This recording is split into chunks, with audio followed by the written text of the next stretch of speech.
Hola, soy Manuel Dambierer en Acapulco, en mi casa, tu casa.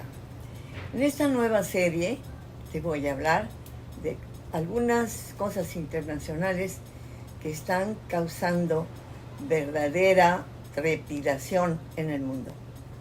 Por ejemplo, lo del Papa Francisco, que por fin puso en su lugar a algo llamado Opus Dei. Algo que vivió en carne propia Carmen Charo. Tenía solo 12 años cuando fue captada por el Club Juvenil del Opus Dei.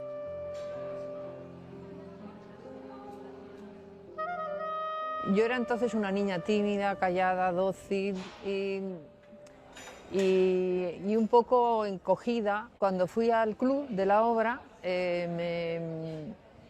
pues me acogieron muy bien, me hicieron sentir importante, porque cada vez me iban presionando, o sea, cada vez te van presionando diciéndote que eres,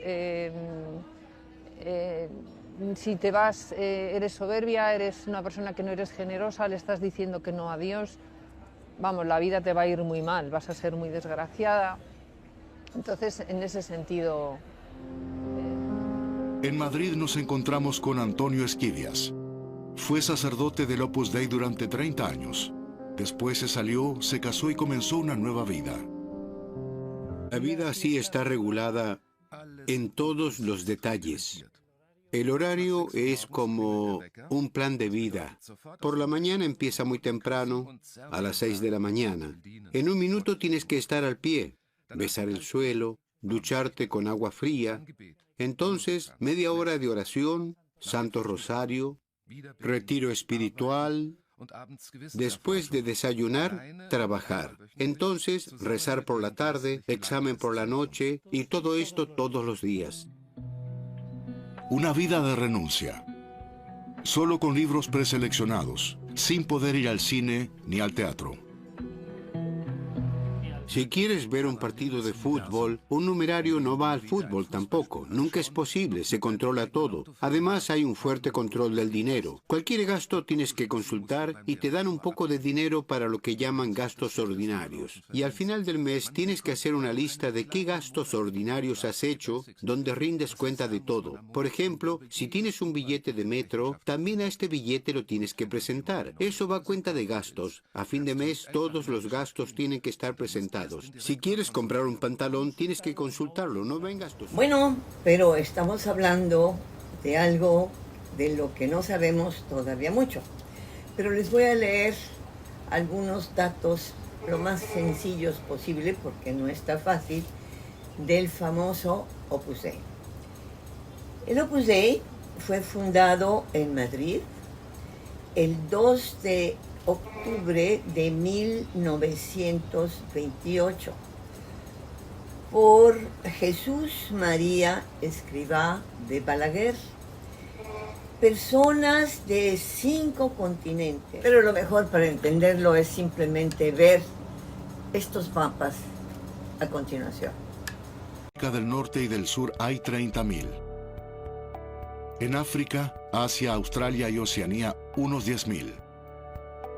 En España, el Opus Dei tiene su base más fuerte, con alrededor de 35.000 miembros. En Italia hay otros 4.000, en Alemania unos 600, tanto clérigos como laicos.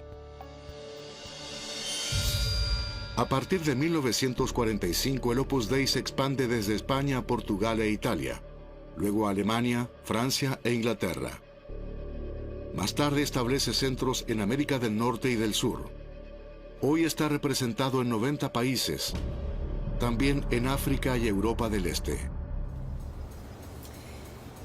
Esto es lo que nosotros podemos ver, o lo puede ver cualquiera, en Internet.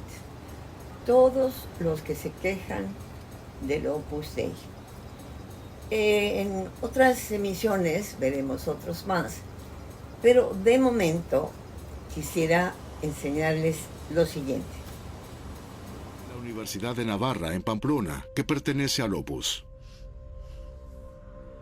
Manuel Millera, arquitecto y exconcejal del Ayuntamiento de Pamplona, estudió aquí y siguió la historia de la universidad.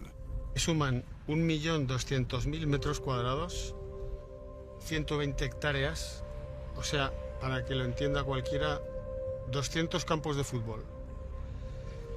Terrenos que eran en aquellos tiempos parque público de Pamplona y que fueron regalados a la Universidad del Opus. Un regalo generoso. Por eso aquí no debería pagarse matrícula, dice indignado Manuel Millera. Sin embargo, la hay. Hasta 18.000 euros al año, mucho más que la matrícula media española. Buscan en una persona que cumpla 3 condiciones.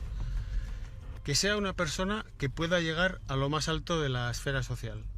Es decir, que tenga un título universitario potente o que le vean una capacidad de llegar a ser ministro o rey o papa, obispo o un puesto que sea relevante. Simpatizante, especialmente simpatizante del Opus Dei, es la ciudad alemana de Colonia. A otras parroquias. Y aquí vinieron miembros del Opus Dei que definieron el desarrollo de la parroquia. Quien explica esto es un reconocido conocedor del Opus Dei, el teólogo y escritor Peter Hartl. En 2005, esta iglesia fue exhibida como parroquia del Opus Dei durante la visita del Papa Benedicto XVI. En ese momento, fue la única iglesia en Colonia seleccionada por el Papa para una reunión. Esto es pues no lo único especialísimo, pero en los últimos tiempos sí. El que un papa de repente haya tomado esta decisión no es cualquier cosa. ¿Cuál decisión? La de ponerle, repito, un hasta aquí al Opus Dei. Hablemos del Papa Francisco. El Papa Francisco es un hombre de gran cultura, de mucho carisma, que tuvo estudios profundos en varias ciencias, por ejemplo, desde luego en humanidades, pero también en química, pero también en teología, por supuesto. Es un hombre en muchos aspectos muy preparado, la verdad, como muchos jesuitas. El Opus Dei, en cambio, pues no demostró jamás este tipo de cualidades, por lo menos en las personas que lo dirigían. Y deberían entender, ahora no sé en qué estado se encuentren, ninguno conocemos a fondo cuáles son los trastupijes, las relaciones internas entre los grupos eclesiásticos. Pero desde el punto de vista público es necesario que la gente sepa que el Papa Francisco es un Papa especial, es un Papa que no vive en el Vaticano, es un Papa mucho más culto que otros y un Papa evidentemente valiente que va a transformar indudablemente a la Iglesia Católica. Ya lo está haciendo.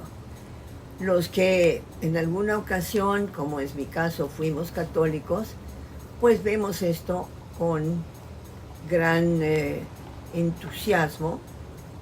A lo largo de la vida se puede cambiar de ideas. Desde luego esto no es lo que en general se acostumbra, pero por experiencia les digo que se puede cambiar de ideas y se puede encontrar una serie de nuevas fuentes de sabiduría. Por ejemplo, hay grandes conocimientos en el hinduismo que la gente pues no conoce. Pero en fin, hoy hablamos de lo que hablamos. Y sí es absolutamente necesario que, dado que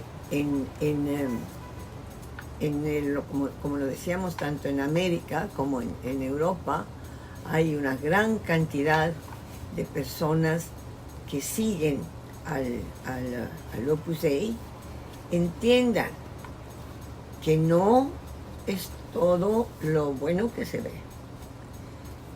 Por lo pronto, vean ustedes algunas de las numerosas exposiciones que hay en el internet, no solo como yo lo he hecho en Deutsche Welle, sino en otros sitios, y verán que hay cantidad, pero cantidad de este tipo de declaraciones de personas que no están ni estuvieron jamás de acuerdo con el Opus Dei. Y les digo, simplemente le doy las gracias a Deutsche Welle por haberme dado en lo personal información que cualquiera puede obtener. No me la dieron a mí en lo personal, pero yo la vi en lo personal a fondo. Y ya les hablé de esta señora Litten y espero que se sepa más de esto, para que en religión, como en política, como en esta nueva era del mundo, podamos tener más fe en el futuro de la humanidad. Y curiosamente, se supo en 2005 cuál era la cantidad de dinero de la que disponía el Opus Dei. Lo dijo un muchacho que era sacerdote, que era una persona extraordinaria al parecer, se llamaba John Allen, y murió recientemente, parece ser, a base de flechazos que le lanzaron en un lugar no civilizado en absoluto de las islas Andamán en India. Este hombre, que esperemos de que descanse en paz, que se llamó, repito, John Allen, contó que el Opus Dei tenía, repito, 2.800 millones de dólares estadounidenses como su dinero normal.